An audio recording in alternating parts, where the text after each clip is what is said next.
Bienvenidas y bienvenidos a este espacio que es Lecturas Asombrosas en nuestra emisión número octava de la temporada número 33. Me disculpo con mis seguidores, pero este cambio de estación, de pasar del invierno a la primavera, me tiene un poquito la garganta tomada, pero estoy contenta porque hoy es jueves 25 de septiembre y la idea es invitarlos para mañana, viernes 26, con nuestro invitado a quien saludo desde Santiago de Chile hasta la cálida ciudad de Quillota, en la quinta región, Ivo Herrera Ávila. ¿Cómo estás, Ivo? Bienvenido a Lecturas Asombrosas. Muy bien, muchas gracias. Muchas gracias por el espacio para poder conversar contigo, Ángeles.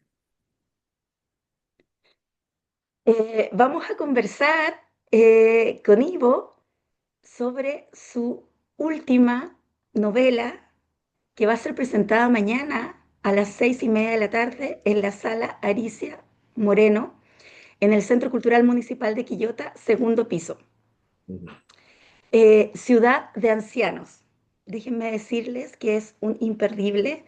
Hace mucho tiempo que una novela no me impactaba tanto, y vamos a ir desmenuzando el trabajo de escritura de Ciudad de Ancianos. También vamos a hablar de una novela anterior de Ivo, pero nos vamos a concentrar en esta primero, dejar los invitados para mañana, quienes son lectores en tránsito de la quinta región, ya saben cómo llegar a Quillota, quienes estén en la capital o en otros lugares, verifiquen la distancia, no es tan lejana de nuestra capital, así que esperamos que lleguen muchos lectores a acompañar a Ivo en su lanzamiento. Felicitar también a la editorial Lugar de Palabras, que hace posible que esta entrega y esta presentación se realice mañana en la ciudad de Quillota.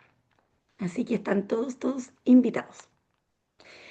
Ivo, antes de comenzar a conversar contigo, quiero presentarte a nuestros Mm. seguidores aquí en Lecturas Asombrosas. Contar que eres egresado de licenciatura en Artes en mención de actuación teatral de la Universidad de Chile. Eres además director, dramaturgo, gestor cultural, responsable de proyectos y muestras de producciones teatrales. Eh, Fue seleccionado en dos encuentros de dramaturgia regional en Valparaíso y Premio Regional de Teatro 2017 por el Ministerio de las Culturas, las Artes y el Patrimonio. Ya saben que reside en Quillota, región de Valparaíso, y está muy interesado en experimentar en la narrativa. Sus referencias literarias, bueno, él escribe cuentos, novelas, la novela negra, novela histórica, ciencia ficción, y sus referentes son Asimov, Gaiman y Ortega. Mm. Vamos a comenzar, Ivo, hablando de cómo nace la idea de Ciudad de Ancianos, si fue una situación, ahí muéstrala, Ahí está la portada ya es impactante. ¿Cómo nace la idea? Si nace de un dato específico, si nace de un personaje, o si la trama, o cómo se fue entrelazando la trama, si es que la trama fue primero. Yo he tenido, aparte de lo que es la cercanía personal, familiar, con lo que son los adultos mayores, a fin de cuentas, los padres, los abuelos, eh, tuve varias experiencias personales respecto a la cercanía con el mundo de adulto mayor. La madre de mis hijos mayores, mi ex esposa, cuando estábamos pololeando y estuvo haciendo su tesis sobre hogares de residencia de adultos mayores irregulares en Valparaíso. Y ese fue un primer choque, porque siendo uno nieto, conviviendo con los abuelos que contaban con ciertos recursos económicos, aunque no éramos ricos, pero tenían casa, tenían familia, eran jubilados, y este contraste con la pobreza de los adultos mayores me dejó una impresión bastante grande siendo muy joven. Y posteriormente, en los últimos años, conviviendo también con familias cercanas, eh, me encontré con la situación de una casa donde había muchos adultos mayores, hermanos y hermanas, que vivían juntos y que sus descendientes, sus familiares, no los visitaban. Por X motivo relacionado con cómo se llevaron adelante sus vínculos amorosos, sus vínculos con sus nietos, con sus hijos, etcétera. Eran adultos mayores que eran todos hermanos y terminaron viviendo en una misma casa con todas sus precariedades, sobre todo en temas de salud y también en temas económicos.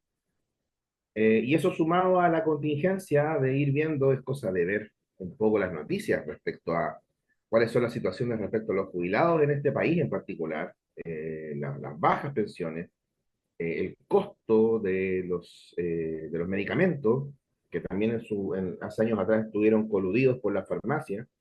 Entonces, de cierta manera, esa situación que a mí se me torna importante respecto a que es una señal de cómo funciona el mundo, y ante eso busqué una trama que pudiese colocar un poco en tensión esa situación, llevarla un poco más al extremo, para poder plantearla en lo que a mí me gusta escribir, que son historias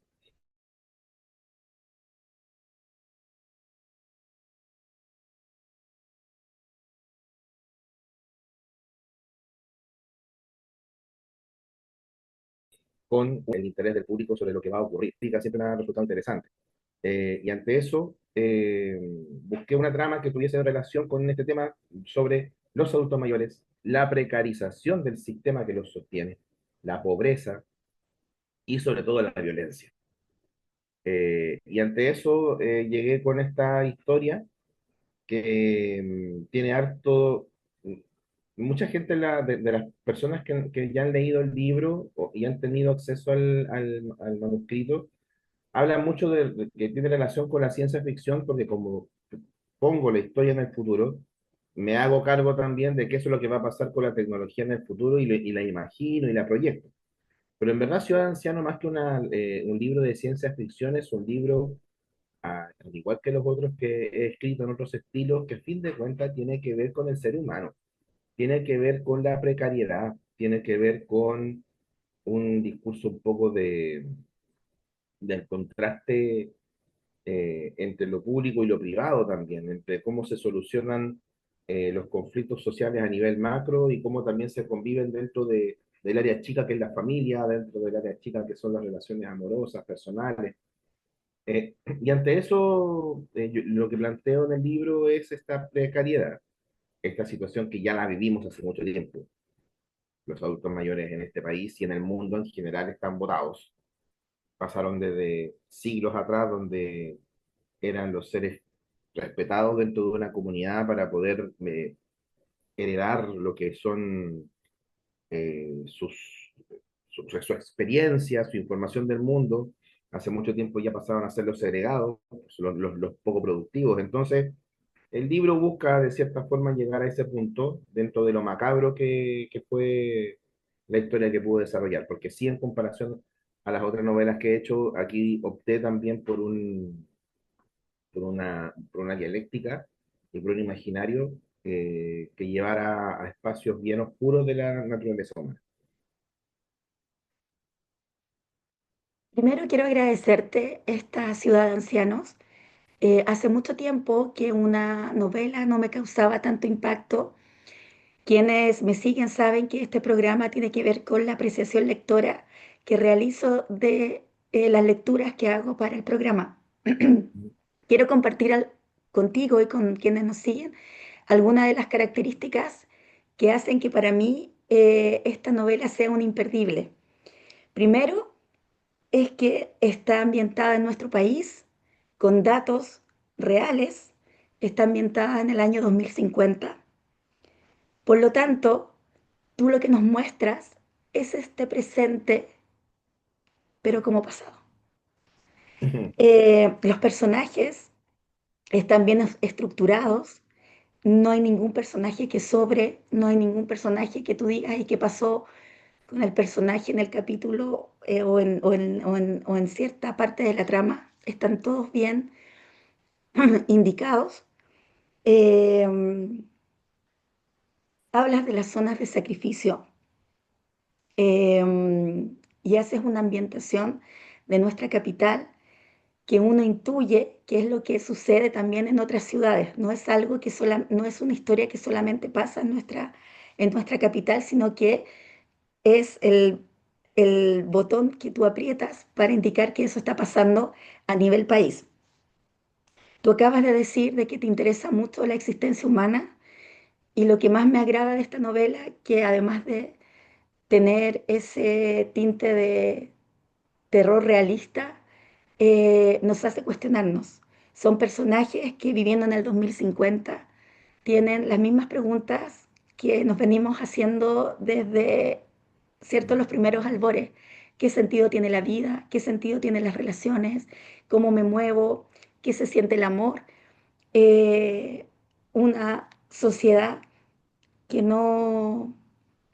que no respeta, como tú bien dijiste, ¿cierto? A, a nuestras personas, que ahora tenemos que decirles personas mayores, ¿cierto? Ya se deja de hablar, actualmente dejamos de hablar de la tercera edad o de los adultos mayores para hablar de las personas mayores. ¿Y por qué a mí me causa, de hecho, todavía al recordar algunos pasajes, al hablar contigo, se me eriza la piel? Porque tú pones al lector, y es lo que me pasó a mí, y yo espero que les pase a todos los que se acerquen a tu narrativa en esta novela, es que en el 2050 tú, yo, vamos a ser los Así. jubilados de los cuales habla la novela. Y eso te explota la mente y te hace replantearte cómo estás viviendo, qué estás haciendo, cosas, cosas nimias, como qué estás haciendo de tus ahorros, de tu jubilación, cuáles son las relaciones que estás generando. Entonces no es solo una novela que entretiene, porque sí entretiene, no es una novela que solo te infringe terror, sino que también vas con los personajes principales, Alma y Noah, ¿cierto? Cuestionándote. Y los juegos y los giros inesperados. Yo suelo leer muy despacio, suelo ir deteniéndome mucho en la lectura, pero debo confesar que con Ciudad de Ancianos no pude hacer ese ejercicio, no lo pude hacer porque tenía que saber lo que estaba pasando, quería saber cómo avanzaba la historia, porque es una historia que no te permite adelantarte a nada. Eh, no es una novela que uno diga, ah, va para este lado, esto va a pasar, no, esto lo vi en tal película o esto. No, no, tiene muchos referentes.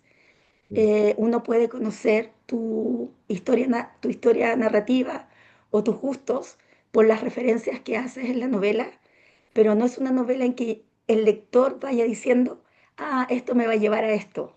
No, no pasa eso y está muy bien lograda. Yo no sé por qué estoy tan contenta de haber leído esta novela si en realidad me causó mucho impacto y me hizo resonancia con muchas cosas.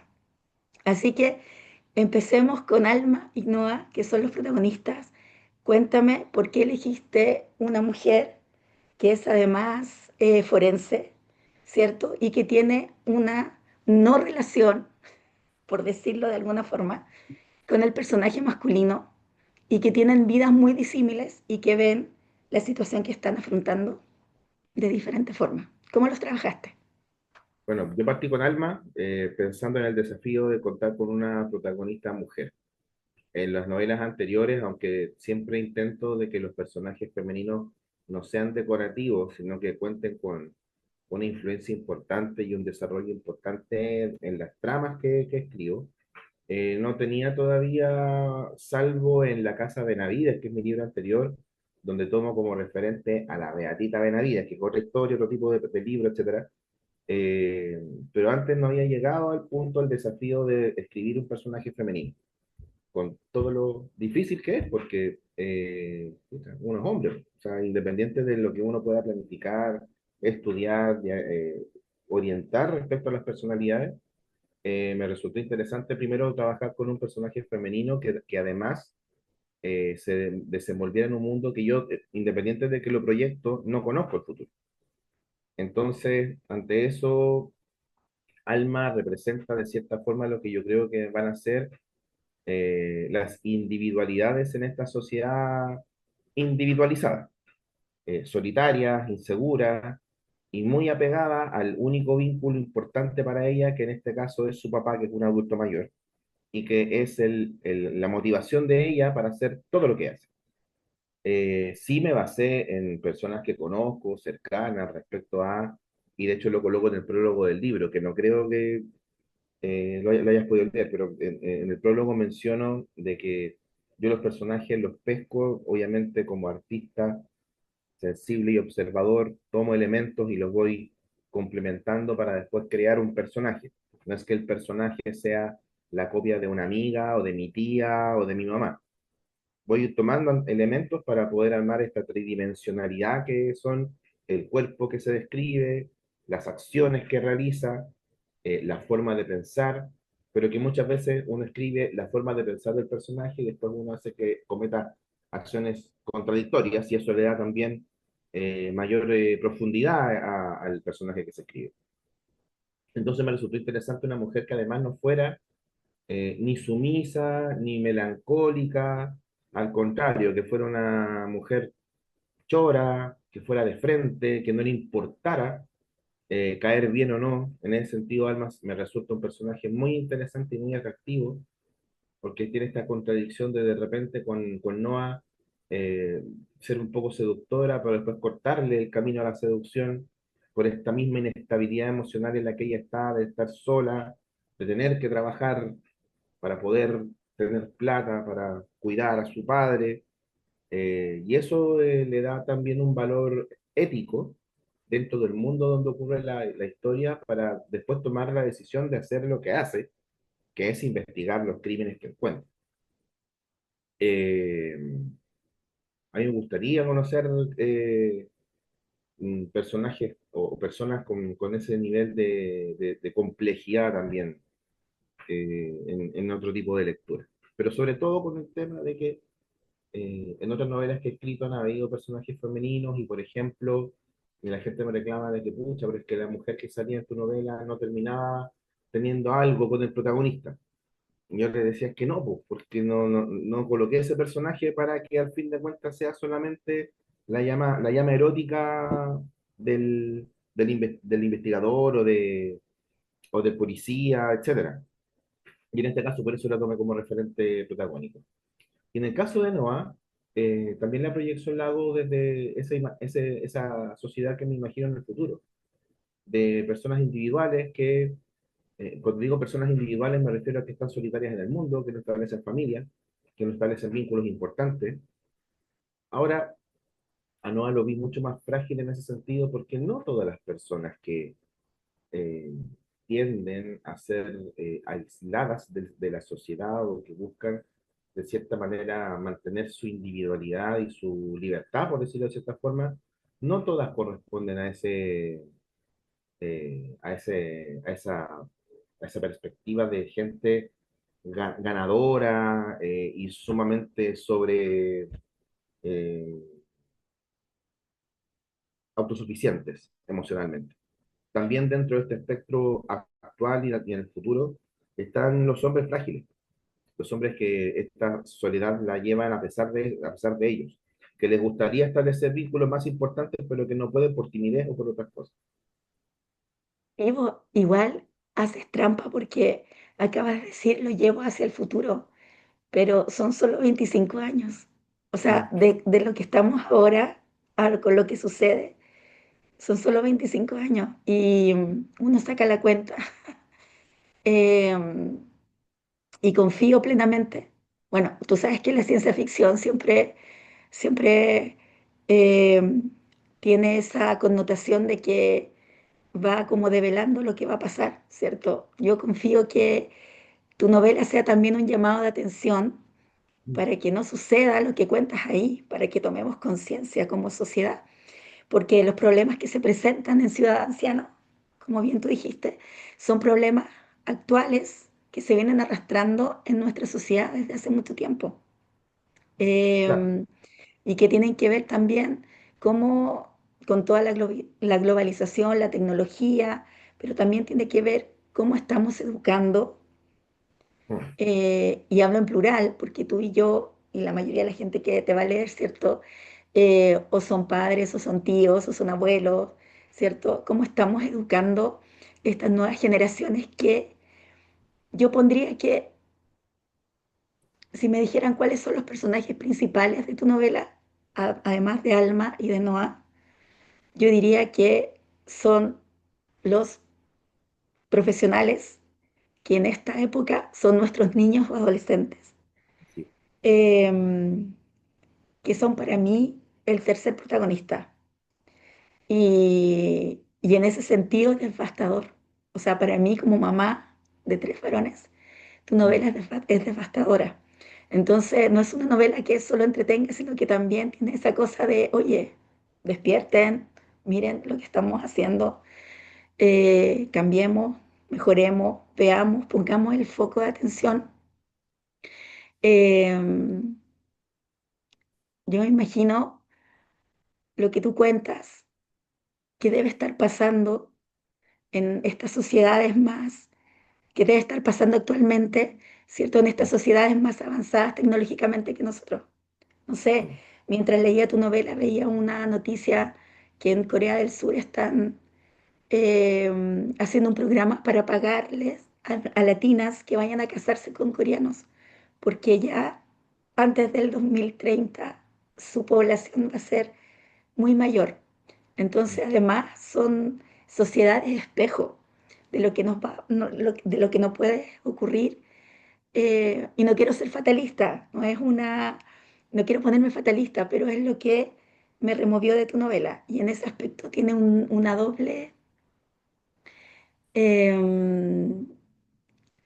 doble valor.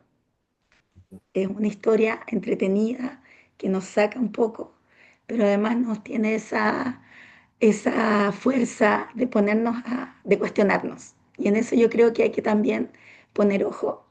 Y espero que mucha gente lea Ciudad de Ancianos, porque yo creo que es un tema necesario que hay que empezar a mover y a conversar y a hablar y ver y mejorar.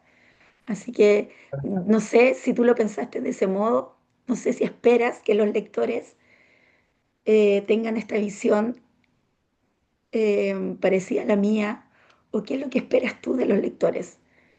Quizás se aleja de lo que yo estoy diciendo, no sé. No, para nada. De hecho, me interesa precisamente poder llegar a ese tipo de reflexiones respecto a, primero, cómo estamos educando a la generación actual de niños y jóvenes. Porque uno se pega los balazos en los pies también, pues, en el sentido de que yo para poder dedicarme a lo que hago, yo también soy padre de dos niños y no, un adulto ya, un adulto, un adolescente y una preadolescente. Y yo tengo que hacer convivir mis tiempos laborales con mis proyectos y además de eso criar pues, y estar con ellos y hacer vínculos con ellos. Y eso lleva a que uno muchas veces tenga que salirse de este espacio de producción, de creación, de crecimiento personal, como por lo menos para mí es la escritura y la creación, que es mi trabajo, y dedicarme a ser padre. Y eso significa escuchar, significa ser empático, significa acordarme cuando la vaca fue ternera. Me refiero a no enjuiciar las actuales conflictos que tienen los niños y los jóvenes, que tampoco son tan distintos a los que uno tenía cuando era chico. Tener conversaciones con mis hijos y con mi hija que mis padres no tuvieron conmigo, por vergüenza, por cultura, por un montón de cosas. Y además de eso, en esta proyección hacia el futuro, pensar de que hay un axioma que a mí me resulta muy perturbador políticamente hablando, y es que nuestras culturas, sobre todo la chilena, que ha sido siempre tan pechoña y conservadora en relación con temas de educación sexual, aquí el libro lo que plantea es que de aquí a unos 20 años vamos a estar hipersexualizados por todas partes, pero aún así no van a haber tantos hijos creciendo, aún así la natalidad va a bajar.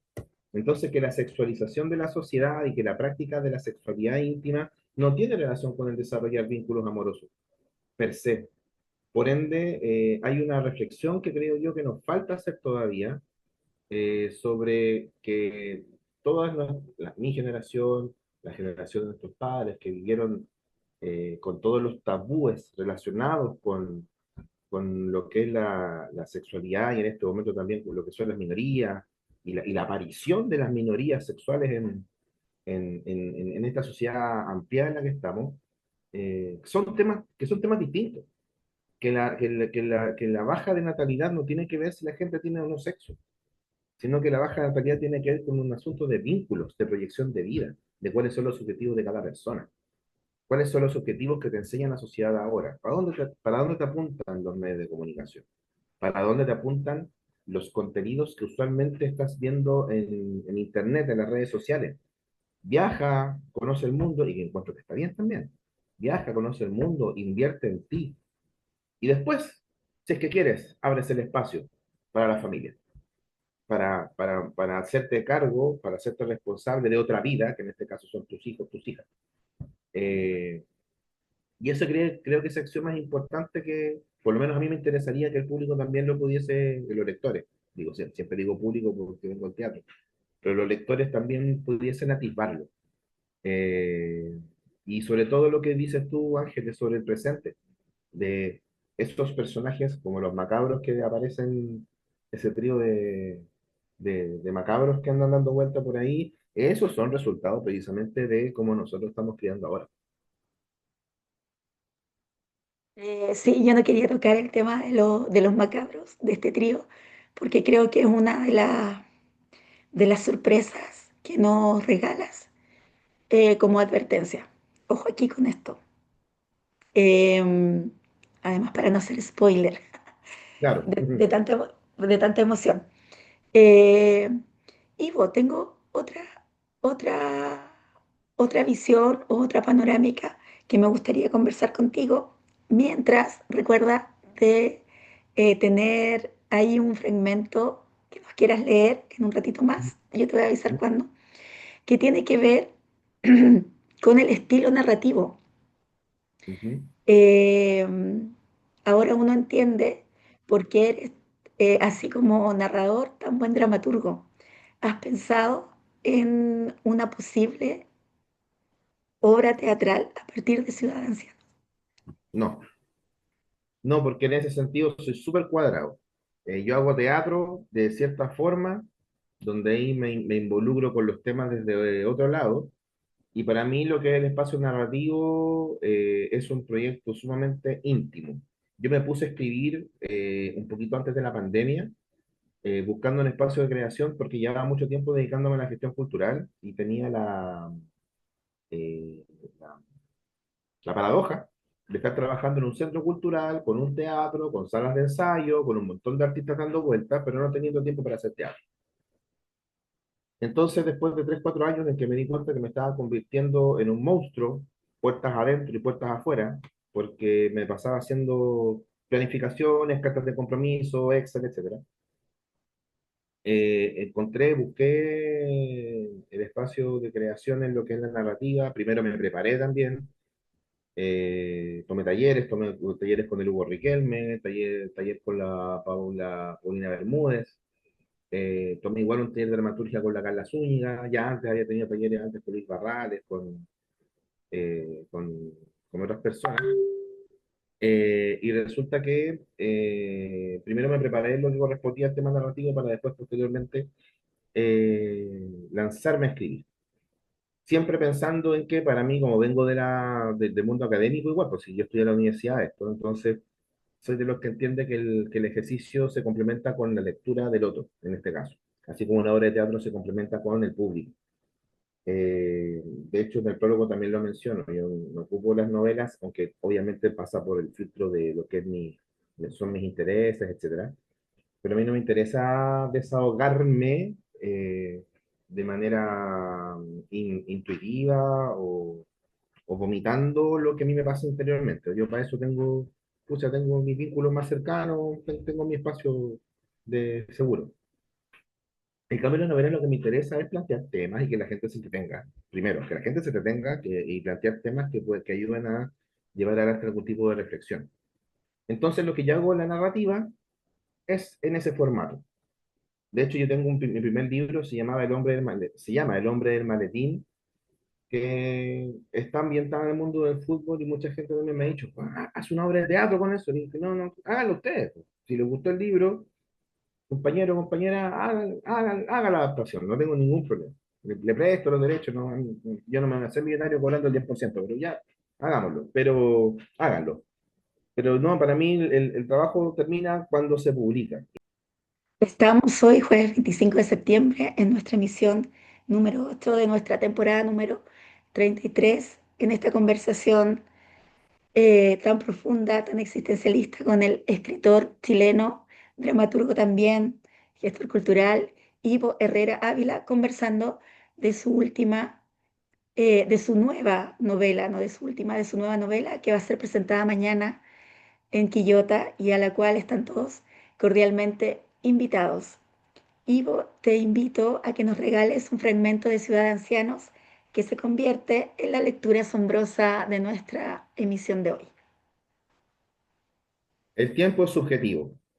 La ensoñación en las pantallas digitales hace que corra más lento, profundizando en el sistema límbico, mezclando emociones y recuerdos evocados en fotografías antiguas o en canciones o programas de televisión que marcaron momentos importantes en los espectadores.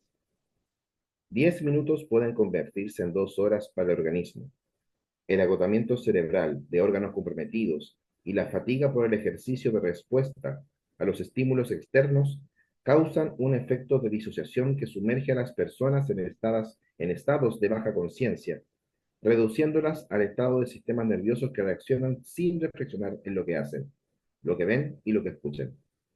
En ese estado se encuentra Matías Ortega, con más de 2 horas concentrado en lo que muestra la pantalla del pad ubicada sobre la mesa de su cama. Pero no son ni películas antiguas, ni pornografía, ni partidos de fútbol lo que llenan su cabeza. Buscando en sus antiguas páginas de redes sociales, usando las claves guardadas en mails descontinuados, gracias a la ayuda de la IA del hogar de adultos mayores y la asistencia de la joven cuidadora de turno, el padre de Alma revisa las fotos digitales que le sacó hace un poco más de 30 años. Rememora a la pequeña hija con su pelo chuzo y mirada triste, su boca entrompada en las fotos de cumpleaños, su sonrisa en paseos a la playa, disfrazada de unicornio para un acto de colegio, las diferentes versiones de esa niña que ya no existe, adolescente furiosa, joven comprometida con la injusticia social, sin sueños, después de conocer cómo funciona el mundo con los cambios políticos del país. Ve las pocas fotos que Alma sube a sus redes sociales, amaneceres, atardeceres, música que él no entiende, frases de escritores que no conoce. Todo lo que sabe de su hija son las cortas conversaciones en sus visitas nocturnas. Eso.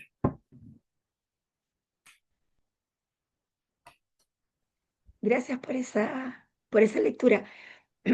Y quiero profundizar en la narrativa porque de la forma en la que nos cuenta la historia, estamos viviendo, ¿cierto?, a los lectores en tiempo presente lo que va sucediendo. ¿Cómo te definirías tú como narrador, ¿cierto?, distanciándote de tu ser dramaturgo? ¿Cómo te defines? Eh, bueno, yo conscientemente planteo al narrador que cuenta en presente. La situación va ocurriendo en la medida que la ve. Eso de cierta manera me permite en algunos momentos poder jugar a que la sorpresa también empape un poco en el desarrollo del narrador. También debe ser por una deformación laboral, porque cuando uno hace teatro, el teatro es presente, entonces me hace demasiada bulla, me molesta incluso, cuando un narrador, que es lo que usualmente leo, se plantea de que la historia ya pasó. Algo ocurre ahí conmigo que me cuesta poder ajustarme dentro del... Pero después, como lector, yo me acostumbro y ya sigo, sigo, sigo.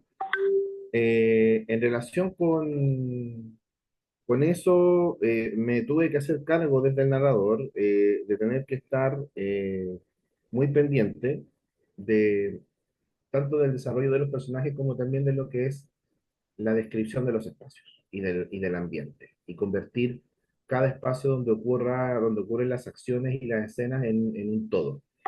Yo de chico la pasé muy mal leyendo a Blest Gana, con sus tremendas descripciones en sus libros, Martín Rivas, etcétera. Pero después con el paso del tiempo me fui dando cuenta de lo importante que es la descripción de los espacios y de los lugares y la atmósfera donde se desarrollan las escenas. Entonces, ahí con otro balazo en los pies, eh, sin la extensión con la que Alberto Lesgana lo hizo en su época, o Zorobabel Rodríguez también, que un contemporáneo del quillotano, que también escribió novelas románticas, intento de que la descripción del espacio, de los espacios, o de las ciudades, o de los pueblos, puedan ser aportativos respecto a la atmósfera que rodea lo que ocurre. Entonces ahí como narrador me veo la obligación de hacerlo, porque yo en teatro, cuando escribo dramaturgia, yo de hecho no escribo didascalias, yo escribo lo que dicen los personajes, ya que como hombre de teatro creo que el escenario, las actrices y los actores, incluso más que el director y la directora de turno, son los que llevan la pelota. O sea, obviamente el director y los directores de afuera colaboran desde el rol, pero yo no creo mucho en el teatro de director, en el teatro de directora. Yo tuve la suerte de trabajar con Andrés Pérez los últimos 3 años que él estuvo en vida, y después trabajé cerca de 7 años con la Rosa Ramírez en el Gran Psicoteatro. Y ahí el teatro funcionaba con las propuestas de los actores y de las actrices que estábamos en escena, donde el director y la directora planteaban soluciones. Por ende, el teatro desde la dramaturgia, y resumiendo toda esta vuelta que me estoy dando, para mí la dramaturgia tiene que ver con escribir los diálogos de los personajes y que el resto se invente, se cree, se encuentre en la creación del escenario. En cambio, aquí en la narrativa me tengo que hacer cargo de la complementación de ese mundo y de hacer lo que odio en teatro, que lo que odio en dramaturgia, que es de hacer las didascalias, es decir, se acercó, tomó el lápiz con la mano temblorosa y con un nudo en la garganta firmó. Hay que hacerlo. Y eso también fue parte un poco de este proceso de aprendizaje para poder llegar a la narrativa. Ciudad de Ancianos es tu quinto libro, si no me equivoco. Sí, en verdad Sí. es el sexto. Es el sexto. Lo que pasa es que es el quinto narrativa y entre medio me tocó hacer un libro de investigación de un territorio de acá de Quillota en colaboración con un proyecto social. Pero no fue una buena experiencia para mí. Traté de plantear el resultado del libro, que fue investigar la historia de la comunidad e entrevistar a muchos vecinos, pero quise plantear el tema desde una narrativa que no fuera tan, don Juanito dijo esto, doña Juanita dijo esto, don Mario dijo esto. Entonces, armé un entrelazado de historias en base a los testimonios. Y el tema es que ahí me di cuenta, aunque tendría que haberlo sabido de antes, que todos los vecinos y vecinas que recibían sus libros querían tener en el libro su propia versión de lo que era la historia de la población. Entonces ahí me di cuenta de que en verdad estaba progresando en ese tipo de proyectos, que no son el tipo de espacio donde yo pueda hacer aporte. Sí me gusta mucho investigar y me gusta mucho entrevistar. Yo tengo un programa que se llama Quillotanísimo, donde hablamos de historia de Quillota también. Tiene un podcast en Spotify con 30 capítulos. Pero ahí el resultado no es hacer un libro, y el resultado es contar historias desde cierto punto de vista para que también resulte entretenido. En cambio, ese libro no cumplió a cabalidad lo que la gente quería, que era importante, y también como yo quería que funcionara. Y las otras 5 novelas que tengo sí son de ficción. De El hombre del maletín, que lo saqué el año 2021. Después vino Pacto en el Mayaca. El hombre del maletín fue con Editorial Estratos. El Pacto en el Mayaca con ya Lugar de Palabras Librería. Después saqué El asesinato del juez Araya con Lugar de Palabras Editoriales. Después saqué La Casa Benavides, que esa la publicamos este año, en mitad de año. Y ahora esta última Ciudad de Ancianos. Oye, detengámonos un ratito en esta ficción histórica que es la Casa Benavides y cuéntame primero cómo estructuraste la investigación, porque eh, el espectro de personajes en la Casa Benavides eh, es fuerte. Em, ¿Por qué para ti es importante? Ahí está. ¿Por qué para ti es importante contar la historia de Quillota a través de esta historia familiar? Hay un autor que también me gusta mucho que se llama Ian Rankin, que es un escocés, que presenta un personaje de novela negra que es el Inspector Rebus. De hecho, él ha tenido estas series en la, creo que en la BBC, o en series relacionadas con Rebus. Y yo conozco Edimburgo a través de el Inspector Rebus. Conozco los bares de Edimburgo, las calles de Edimburgo, los ratones de Edimburgo, los parques de Edimburgo. Obviamente después de leer varias novelas. Entonces en un momento dije, ¿por qué no puedo hacer eso yo? Y después pensaba, ¿y tengo que esperar que venga alguien de Valparaíso o de Santiago para inventar un personaje que también hable un poco del territorio donde yo vivo? Territorio desde el cual yo me planteo como el provinciano Picota, donde Quillota ha sido una comuna muy apartada de lo que es la historia de Valparaíso, muy apartada de lo que es la historia de Santiago, y por ende muy apartada de la historia de Chile. No por ser quillotano solamente, sino que considero de que la zona central del valle de la región de Valparaíso ha sido muy víctima de lo que es la centralización del país. Y en Quillota hay un montón, en Quillota, Calera, La Cruz, Limache, hay un montón de historias mitológicas, historias de leyendas, historias relacionadas también con la historia de Chile que son muy, muy, muy interesantes. Entonces, ante eso, Pacto en el Mayaca y La Casa Benavides son novelas hermanas que ocurren de cierta forma bajo la misma propuesta, que es tomar mitos y leyendas de la zona central del valle de la región de Valparaíso para hablar ficción, pero planteando también una cosmovisión un poco más profunda, yo creo, yo planteo, en Pacto en el Mayaca y en La Casa Benavides, que la mitología local, los mitos relacionados con apariciones de entidades demoníacas, el diablo, los duendes negros, las lloronas, son parte de una cultura criolla, una cultura que mezcla a las comunidades precolombinas con los españoles que llegaron y los incas también que llegaron.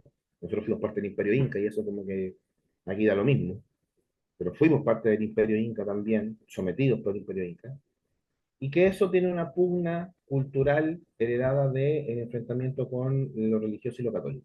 Entonces, para mí, la formación de estos pueblos, villas con iglesias, son parte de esta confrontación con las culturas previas que nosotros teníamos en el territorio, y esto lo planteo como un conflicto. Lo planteo como un conflicto que todavía ocurre. En ese sentido, Neil Gaiman tiene gran influencia en mí con el libro Dioses Americanos, donde lo que él plantea es que los dioses de los inmigrantes que llegan a Estados Unidos viven con ellos, como que uno los trae en la mochila. Como que yo estoy acá, por ejemplo, parado y aunque yo ya no soy católico ni creyente ni nada, yo soy absolutamente agnóstico en ese sentido, pero pucha, me criaron en la iglesia, pues entonces por ahí tiene que andar alguna entidad relacionada con Jesús o con Dios dando vueltas alrededor mío, porque es parte de la cultura con la que yo crecí. Y eso es lo que planteo, tomando como referencia la historia de Quillota, complementando como esta majamama, esta es como una ensalada rusa de conceptos, donde en la Casa Benavides, y por eso me interesó tanto, tomo una historia concreta que es la de la Beatita, que es una mujer que existió, de la cual hay testimonios en notaría, la cual está también reconocida como sierva de Dios en la iglesia, y que está enterrada en la iglesia de la Plaza de Quillota, en una de las dos iglesias de la Plaza de Quillota, con una placa que recuerda todo lo que ella hizo en vida, y que además su familia tuvo una participación muy importante en los primeros años, en el primer siglo de la República. Tuvo hermanos que fueron capellanes de ejército, un hermano capellán del ejército realista y otro que fue capellán del ejército revolucionario. De hecho, fue capellán de carrera. De hecho, hay una historia que vincula que Carrera tuvo una hija no reconocida que se la dejó a la Verita para que se la quede en Quillota antes de irse a Argentina. Después nunca volvió Carrera ahí. Eh, Otros de los hermanos de la Beatita participaron de una batalla donde liberaron a Quillota de los españoles un año antes que la batalla de Chacabuco. Todos esos son antecedentes históricos que existen. Y yo poniéndome a investigar sobre eso, decía, ¿cómo es posible que no solamente en este pueblo tan ingrato que es Quillota, sino que también cómo es posible que a nivel zonal, territorial, regional, cómo es posible que esta historia que tiene tanto material junto, nadie haya hecho una recopilación de esto? Porque bueno, hay libros de investigación histórica, pero lo que hacen es hacer tic de este gallo hizo esto, este gallo hizo esto, este gallo hizo esto. Pero Como una resulta. cronología de personajes y hechos, así como, Claro, claro, pero el tema es que uno dice, loco, tuviste, la Beatita tuvo un hermano que peleó por los españoles y tuvo un hermano que peleó por los chilenos, por decirlo de cierta manera, que nunca se enfrentaron en batalla. Después este hermano Juan Manuel Benavides, que fue un tremendo personaje, un capellán, un capellán de ejército que además fue diputado, que además peleó en la Revolución de los Campinos de los años 30, que además fue el cura que fundó la capilla de Puchuncaví. En la capilla de Puchuncaví, Juan Manuel Benavides está enterrado con una piedra gigante, donde la gente de Puchuncaví le da las gracias por haber sido el impulsor. Y uno dice, no es cualquier personaje. Y después de ellos vienen los sobrinos y las sobrinas, donde uno de ellos es Zorobabel Rodríguez, diputado, escritor, la Cueva del Locustaquio, que es parte de la mitología de la zona de Quillota, Cueva del Locustaquio que existe todavía, y que está vinculado con un montón de otros mitos locales. Arturo Benavides Santos, primo de Zorobel Rodríguez, hijo de Francisco Rodríguez, de Francisco Benavides, que era hijo de José María Benavides, que era hermano de la Betita, que fue héroe de la Guerra del Pacífico. A los 17 años fue teniente y comandó un batallón resistiendo durante 2 días en la Sierra Peruana y fue héroe de guerra y después peleó en la Guerra Civil y perdió una pierna en la batalla con Concón y después fue alcalde de Valparaíso.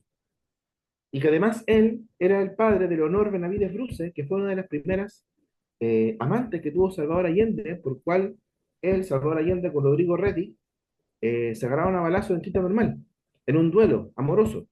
¿Me explico? O sea, uno se pone a indagar todo eso y dice, pero ¿cómo es posible que nadie haya hecho algo con ese material? Así que en base a eso fue que llegué a la Casa Benavides. como gestor cultural y como investigador y como narrador, como eh, quillotano. Quillotano es el gentilicio de quienes viven en Quillota. Para quienes no conocemos Quillota, en este grupo estoy yo, no conozco Quillota. ¿Qué nos recomiendas visitar, ver, participar en alguna fiesta tradicional? Mm, Aparte de leer La Casa Benavides, por supuesto. Eso nos da un panorama. De Quillota, dame un minuto.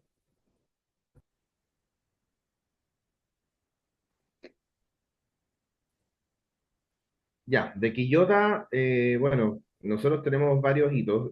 Yo recomendaría primero visitar el Cerro Mayaca, que es un cerro bien importante, que aunque no hay indicios de que haya sido un pucará de la cultura concagua, sí es un referente bien grande porque permite ver el valle desde sus 4 lados. Está aledaño el río Concagua y tiene una historia poblacional muy bonita respecto a vecinos y vecinas que llegaron a mitad del siglo XX buscando un lugar para poder vivir.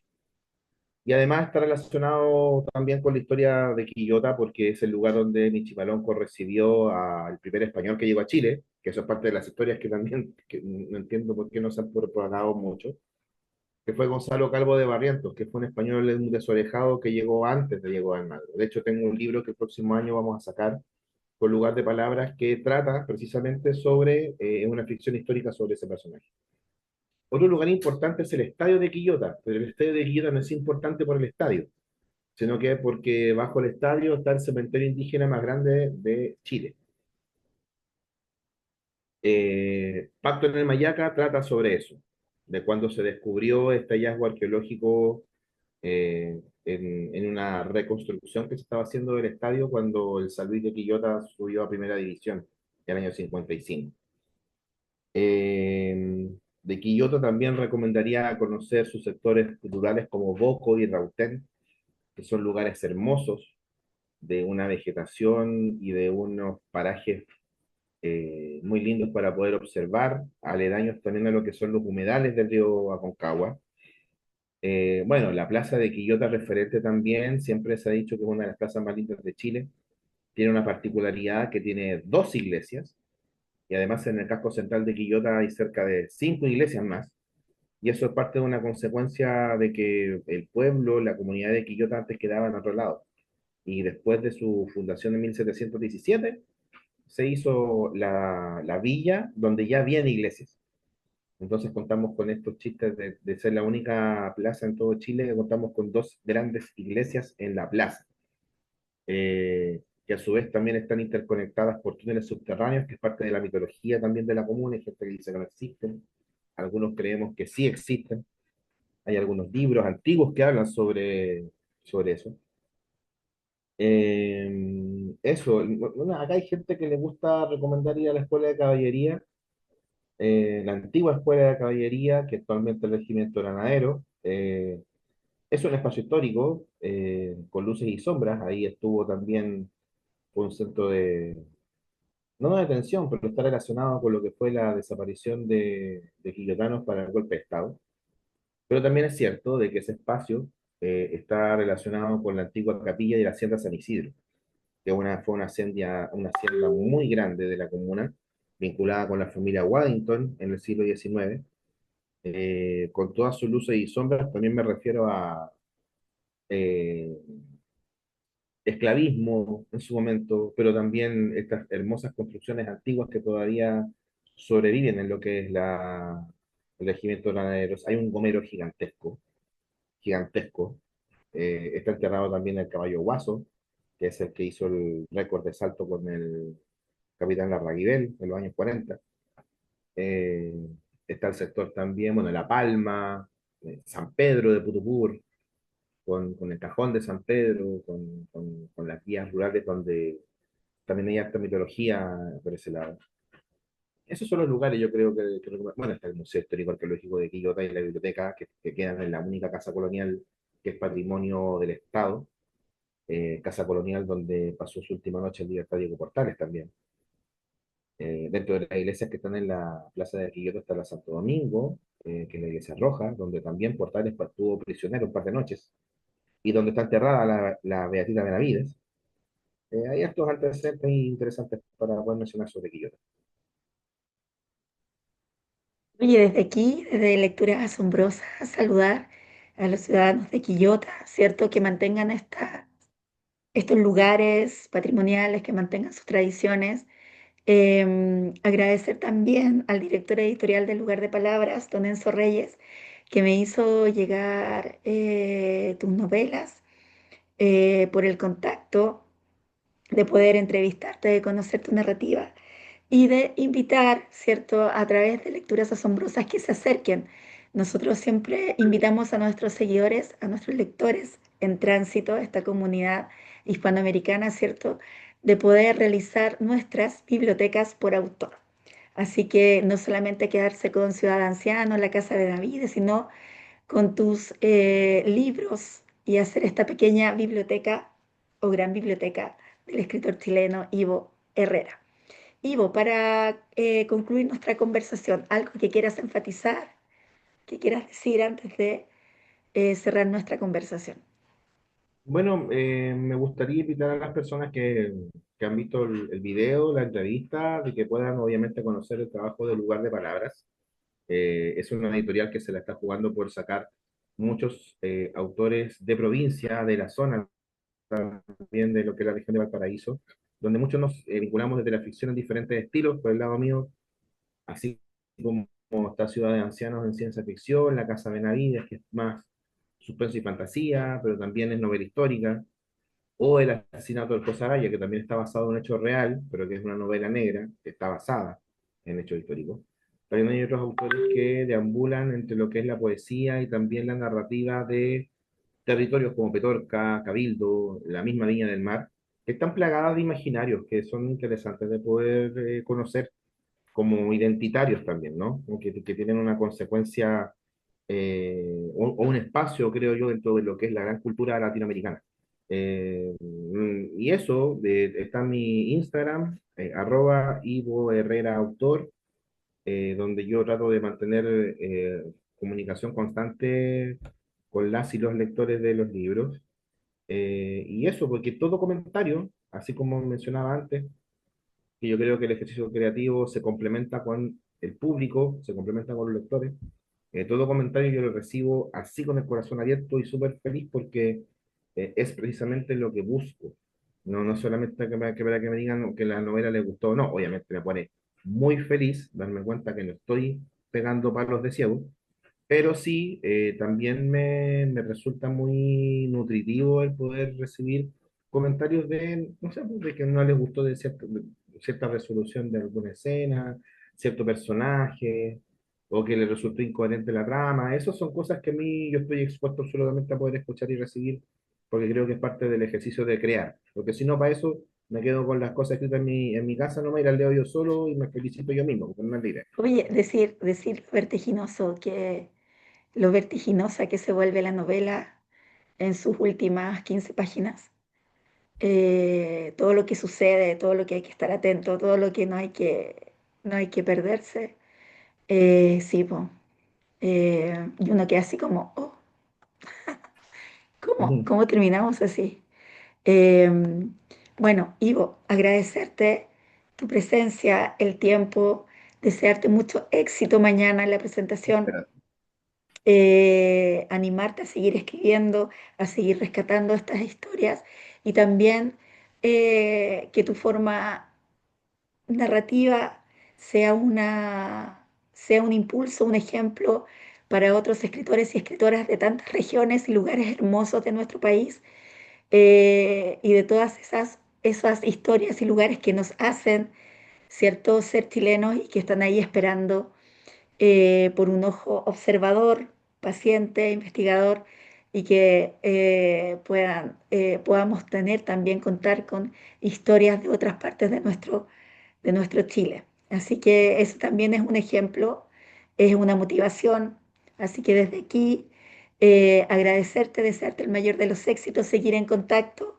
Este espacio queda a tu disposición para tus proyectos literarios, culturales, y gracias por esta panorámica de Quillota que espero conocer muy pronto, guiada ahí por, mira, anoté todo lo que dijiste, de todos los lugares que hay que conocer en Quillota. Así que éxito, y a ustedes recordarles que pueden seguir nuestras conversaciones en mi canal de YouTube, Ángeles Ferrera Jofre, Lecturas Asombrosas, comentar, seguir a Ivo en Instagram, en sus redes sociales, y por favor no se pierdan Ciudad de Ancianos, realmente recomendable, está en mi top 10 de lecturas de este año, así que, y si pueden participar mañana, mucho mejor.